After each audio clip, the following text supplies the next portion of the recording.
alhamdulillah, take some other explanation. Muhammad ibn Ibrahim al-Shaykh, right? So he mentioned, Barakallahu fikum, he say, and he's bringing this detail which is beautiful. He say, فَتِلْكَ أَنْ يُحْدَثْ فِيهَا مَا يُحْفَظُ الدِّينِ النَّاسِ. So therefore, it will not be blameworthy to have something by way of which it will bring about safeguarding the deen of the people. For instance, another issue. I need the Quran, Barakallah, the Mus'haf, for instance. Right? It was not a book at the time of the Messenger sallallahu alaihi wasallam. Are we going to say it is an innovation? No, it is not. But how would you and I today memorize the Quran, or memorize what we memorize from the Quran, or be able to read the Quran without the actual book? Would it be possible? Because you have the hifdhul kitaba and the hifdhul sadr. You have the preservation of the book and the preservation of the memorization. So the Shafidahullah, he say, مثلا تأليف الكتب, writing books, authoring books. طيب, authoring books. فإنه لم يكن على عهد النبي صلى الله عليه وسلم. That didn't happen at the time of the Messenger صلى الله عليه وسلم. Writing books, authoring books didn't happen at the time of the Messenger صلى الله عليه وسلم. He say حدث تأليف كتب. He said that was something that was new, right? Writing books. He say also وتأليف الردود, writing refutations, right? Writing refutations. He say وكذلك جمع الحديث, and likewise gathering the books of hadith. Sahih Bukhari didn't exist at the time of the Messenger. The book of Sahih Bukhari didn't exist at the time of the Messenger. Sahih Muslim didn't exist at the time of the Messenger sallallahu alaihi wasallam. So all of this, barakallahu fikum, it is to show طيب, that these are things that by way of which it is that what is called the masalihul mursala, to preserve the deen of the people. طيب. Now, an example in regard to things that didn't happen at the time of the Messenger sallallahu alaihi wasallam, but it is to preserve the life, or it is to preserve the aql of the person. Just those two, or just any other? Just these two, the aql of the person, right? From those things that to preserve the aql of the person, or to preserve the life of the person.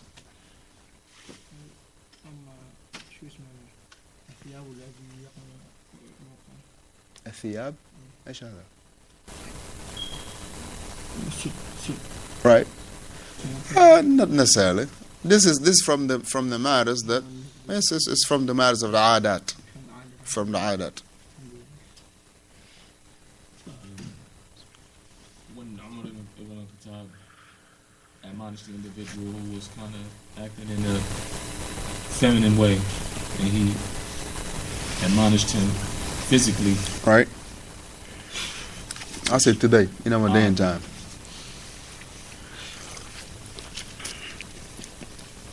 For instance, having institutions, prison system, right? Having prison system, right? Where it will be a locale where people will be jailed, right? Because at first it was the what? It was the masjid that the captives will be placed in. For many reasons, for them to observe the Muslim and also a way of da'wah. طيب. So here, preserving the life of the people and preserving the aql of the people. Let's say, مثلا, a person that buy or sell intoxicants, for instance, he could be jailed. That is to preserve, barakallah fikum, the aql of those who will be outside. Or, yarhamukallah, or person, مثلا, he wanna commit suicide, for instance. That they can literally take him and put him in the sijn to safeguard his life. طيب. And the likes of this and many others. So he mentioned the likes of Jam'ul Hadith, combining the compilation of Hadith. لم يكن على عهده صلى الله عليه وسلم. That didn't happen at the time of the Messenger صلى الله عليه وسلم, right? He said, فقد نهى النبي صلى الله عليه وسلم أن يكتب حديثه. The Messenger صلى الله عليه وسلم first he prohibited that his hadith to be written. he prohibited that anyone to write his hadith down. Because the Sahaba ridwanullah alayhim, at first they used to do what? They used to write the hadith. And the Messenger sallallahu alaihi wasallam prohibited them at first. And then the second ruling was that which was abrogated. And then he authorized them to write the hadith. طيب. But that writing of the hadith was not something that was compiled in a book form. Right? It was not something that was written on a book form, compiled on a book form. And he will say likewise, ثُمَّ كُتِبَ, and then after that the Messenger sallallahu alaihi wasallam gave the command that his hadith to be written. He said, فَهَذِهِ وَسِيلَةٌ, and this is a mean.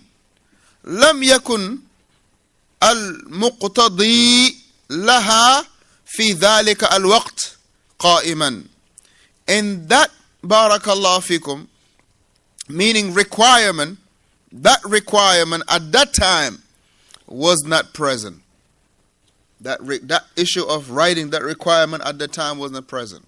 Of writing the hadith, meaning of writing the hadith, it was not there at that time. Right? It was not there. It was not a requirement. Why? Because the messenger was there. So it was not required for them to write this down. The messenger was there. They could always go back to him and do what? And ask him, Ya Rasulallah, ماذا قلتم and this. What did you say about this and this? Anybody, people used to, barakallahu fikum, meet one another, say, I will give you a gift. And the gift was not something physical or something that was tangible, but rather it was, they would tell you, I will give you a gift. I heard the Messenger sallallahu alaihi wasallam say this and say this and say this. طيب. So the Shaykh rahimahullah he say, so therefore لم يكن المقتضي لها, there was no requirement في ذلك الوقت at that time. طيب. ثم قام, and after that, meaning after the Messenger sallallahu alaihi wasallam, قام المقتضي, now the requirement is there. Now there is a requirement for this, to write the hadith down. There is a requirement, barakallahu fikum, to compile the books of hadith. There is a requirement to do what? To make the Quran, to combine to put the Mus'haf, Jam'ul Quran. So therefore, fasara wasila al-hifdhu din. So now it was a requirement to what? To safeguard the religion. It is now a requirement by way of compiling the hadith to what? To safeguard the deen of the people. Because how else people could refer back to the Messenger sallallahu alaihi wasallam without what? Without the ahadith. The deen would not be preserved without what? Without the hadith of the Messenger sallallahu alaihi wasallam. Likewise, the deen would not be preserved without the Quran. So he mentioned, أي صارت مصلحة مرسلة وليس بدعة. So because of that, now it became what is called masalihul mursala. Something by way of which it will be beneficial, or a great benefit can be achieved. فإذن, so likewise, من المهمات في هذا الباب يرحمك الله. So from those important matters in this chapter that we're dealing with. Now the Shaykh rahimahullah, he dealt with this innovation in detail. Yarhamukallah. He dealt in detail of it, from the definition, those things, the types of innovation, the innovation in the religion and the innovation in the deen. And he, barakallahu fikum, broke down those things that the people, they want to bring us to categorize innovation in the ahkam, in the hukm al-shar'a, in the legislation of the religion, in those 5 matters of the religion. And now he's mentioning about this issue that is very important. He say, فَإِذًا مِنَ الْمُهِمَّاتِ في هذا الباب, from those matters that are of great importance in this chapter, أن تفرق بين البدعة وَبَيْنَ الْمَصَالِحَ الْمُرْسَلَةِ, is that the person to be able to now distinguish between bid'ah and masalih al-mursala. To be able to distinguish it. Because the general rule was what? That anything that was not at the time of the messenger is what? It's an innovation. That's the general rule. But here we have to be able to what? To do what? To make the distinction. أن نفرق بين هذا وهذا. To make the distinction between this and the other one. Number one, in a very beautiful way, he make easy for us to be able to differentiate this one and the other one. Number one, أن البدعة في الدين. In regard, how to make the distinction is that the bid'ah in the religion.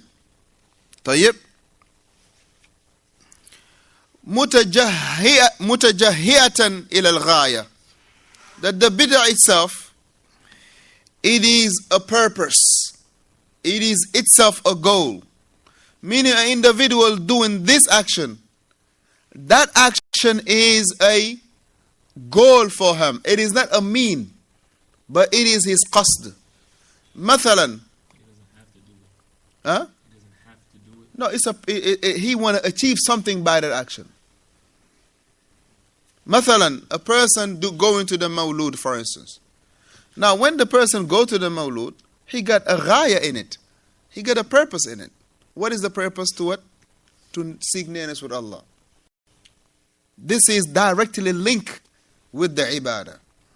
But, for instance, the person, barakallahu fikum, using the microphone or the speakerphone in the masjid. It's something that you want to achieve by that. Right? It's something you want to achieve by that. What you want to achieve by that is that anybody that is on the other side or anybody that is far distant to be able to hear what you got to say. Right? So it is something that you want to achieve. But the bid'ah itself, it is barakallahu fikum a goal on itself. وَأَمَّا الْمَصَالِحَ الْمُرْسَلَةِ. But as in regard to the masalih al-mursala, it is to but wasail, it is a mean or it is means to حقق al-ghayat, it is to bring about the realization of the goal. So the bid'ah itself is a goal, right, that the person want to achieve. But the masalih al-mursala, it is a mean to achieve the goal. Right? That's the quick and easy way. The bid'ah, it is a goal that a person want to achieve. But the masalih al-mursala, it is a mean that the person used to achieve the goal. Are they the same? No, they are not. Here, this is a mean that you're using, right? Right? And the other one, it is the goal. For instance, this foam cup right here. Is it the goal or is it a mean? It's a mean. But the coffee in it is what? It's the goal right there. This is what you want to drink, the coffee. Drinking the coffee is your goal. Now, they could have put the coffee in a bottle, in this water bottle, right? They could have taken another container. They could have taken a glass, right? A glass cup, put the coffee in it. They could have taken a smaller cup, put a coffee in it. They could have tell you, open your hands. We're gonna pour your coffee. You're gonna be drinking from it. Just like when a person go to the lake, and it's time for him, he want to drink, right? How he will scoop the water in his hands and drink it, right? Scooping the water from his hands is a what? It's a mean. But that drinking of the water is his goal. So هكذا بارك الله between the bid'ah and the masalih al-mursala. The bid'ah itself is a goal that the person want to achieve. But amma the masalih al-mursala, it's a mean that you want to use to achieve what you want to achieve. ثانيا, number 2, أن البدعة, that the innovation. He say قام المقتضي لفعله أو لفعلها في زمن المصطفى صلى الله عليه وسلم ولم تفعل. But as in regard to the innovation, maybe the requirement of doing it, right, was present at the time of the Messenger sallallahu alaihi wasallam, but he didn't do it. Allahu Akbar. Perhaps the requirement was there at the time of the Messenger, and he didn't do it. He didn't do that action. So